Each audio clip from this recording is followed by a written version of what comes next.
दोस्तों एक फिल्म में दो कैरेक्टर मुख्य होते हैं, एक हीरो और एक एंटी हीरो या विलन। अब इसमें विलन भी दो प्रकार के होते हैं। एक जो विलन बनना ही चाहता है, उसका वही सपना है लोगों पर जुल्म करना और दुनिया पे कब्जा करना, जैसे कि Red Skull, Ronan the Accuser, Hela. और दूसरे प्रकार के विलन जो वक्त की मार झेलते झेलते बुरे बन गए हैं, जैसा कि हम इस लिस्ट में देखने वाले हैं।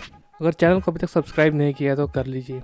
हमारी पहली मूवी है बैटमैन वर्सेस सुपरमैन, जिसके मेन विलन थे लेक्स लूथर। दोस्तों इंसानों ने अपने लिए कुछ कानून व्यवस्था बनाई थी ताकि सब एक सिस्टम से चले, लेकिन कहीं से एक एलियन आ जाता है जिसे धरती में मारा ही नहीं जा सकता, तो आप क्या करोगे? वैसे तो सुपरमैन स्टैंड फॉर जस्टिस, लेकिन अगर उसका दिमाग किसी कारणवश घूम गया तो हम इंसान क्या ही उखाड़ लेंगे। इसी का हल निकाल दिया था मूवी के विलन लेक्स लूथर ने सुपरमैन को मार के। वैसे तो लेक्स की तरह लिस्ट के और भी विलन्स ने बहुत से क्रूर काम किए हैं, लेकिन हम उनको हाईलाइट नहीं करेंगे फिलहाल। अगली फिल्म है एक्वामैन, जिसके विलन थे ओशियन मास्टर। एक्वामैन का विलन थी ओशियन मास्टर, जो बहुत लालची और क्रूर था, पर एक बात जो उसने बोली थी वो बिल्कुल सही थी। जो था इंसान अपना कचरा समुद्र में फेंक रहे थे और कोई इस चीज पर लगाम भी नहीं लगा रहा था। रियल लाइफ सिनेरियो में भी देखे तो हमारे कूड़े की वजह से बहुत सारी दिक्कतें पैदा हो रही है। वैसे तो सुनामी लाना सही नहीं है, लेकिन वो ओशियन मास्टर का तरीका है अपने दुनिया को बचाने का, जैसा कि अमेरिका का है मिसाइल।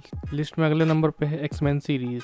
इस सीरीज की बात की जाए तो मैग्नेटो और मिस्टिक को अक्सर देखा गया है जंप करते हुए good side to bad side. जो भी वो करते इंसानों के साथ कॉम्प्रोमाइज करना उनमें से एक नहीं था। इंसान म्यूटेंट्स बहुत डरते और नफरत करते थे, उन पर शोध करते थे, एक्सपेरिमेंट के नाम पर उन्हें मार के उनके बॉडी का चीर हरण करते थे। ये सब इतने नजदीक से देखने पर भी अगर कोई इंसान गुस्सा नहीं करेगा तो वो शायद इंसान नहीं। मन तो करेगा ही पूरा स्टेडियम प्रेसिडेंट के मुंह में दे मारे। अगली फिल्म है Captain America Civil War. Imagine करिए आपकी पूरी फैमिली इसलिए मारी जाती है क्योंकि कुछ सुपर ह्यूमन जिनके पास इतनी ताकत है कि वो पूरी दुनिया को डोमिनेट कर जाए लड़ रहे थे अल्ट्रॉन से, जिसे उन्होंने खुद बनाया था एक्सीडेंटली। ऐसा नहीं था कि बस मूवी के विलन जीमो को लॉस हुआ था, उस फाइट से औरों को भी हुआ था, लेकिन सिर्फ जीमो ने ही उसके खिलाफ कदम उठाई। जीमो अच्छा आदमी नहीं है, पर उसका गुस्सा होना पूरा लाजमी है क्योंकि फैमिली से बढ़कर और कुछ नहीं होता। अगली फिल्म है स्पाइडरमैन होमकमिंग। इस मूवी का विलन टूम्स बेरोजगारी की वजह से ओवर रिएक्ट कर जाता है क्योंकि टोनी स्टार्क ने गवर्नमेंट के साथ मिलकर डैमेज कंट्रोल का एक डिपार्टमेंट स्टार्ट कर दिया होता है, जिससे कि उसका सैल्वेज ऑपरेशन का काम रुक जाता है। अपने आदमियों को बॉम्ब से उड़ाना और गन्स डीलिंग को तो हम जस्टिफाई नहीं कर सकते, पर हम एक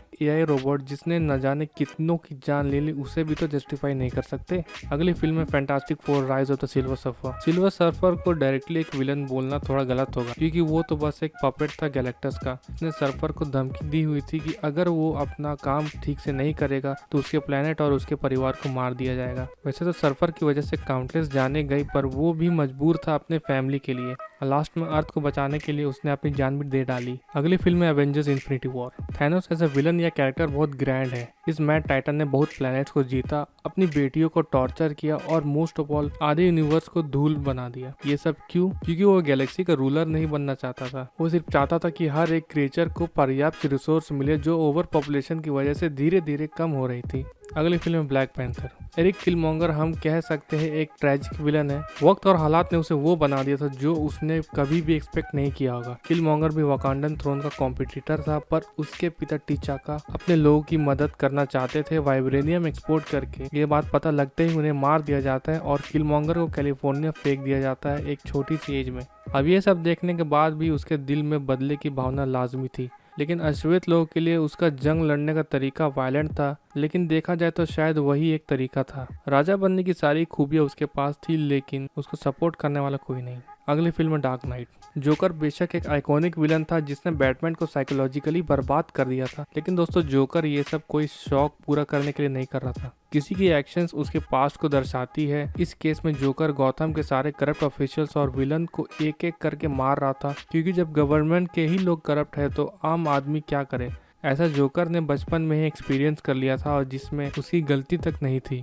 उसके मेथड्स बहुत वायलेंट थे, लेकिन आप अगर यूकिन फिनिक्स के जोकर को देखेंगे तो आप शायद फैसला ना कर पाए। तो कैसी लगी ये वीडियो आपको? अगर आपको ये रीजंस कन्विंसिंग नहीं लगे तो प्लीज़ अपने विचारों को कमेंट सेक्शन में बताएं। तब तक के लिए धन्यवाद।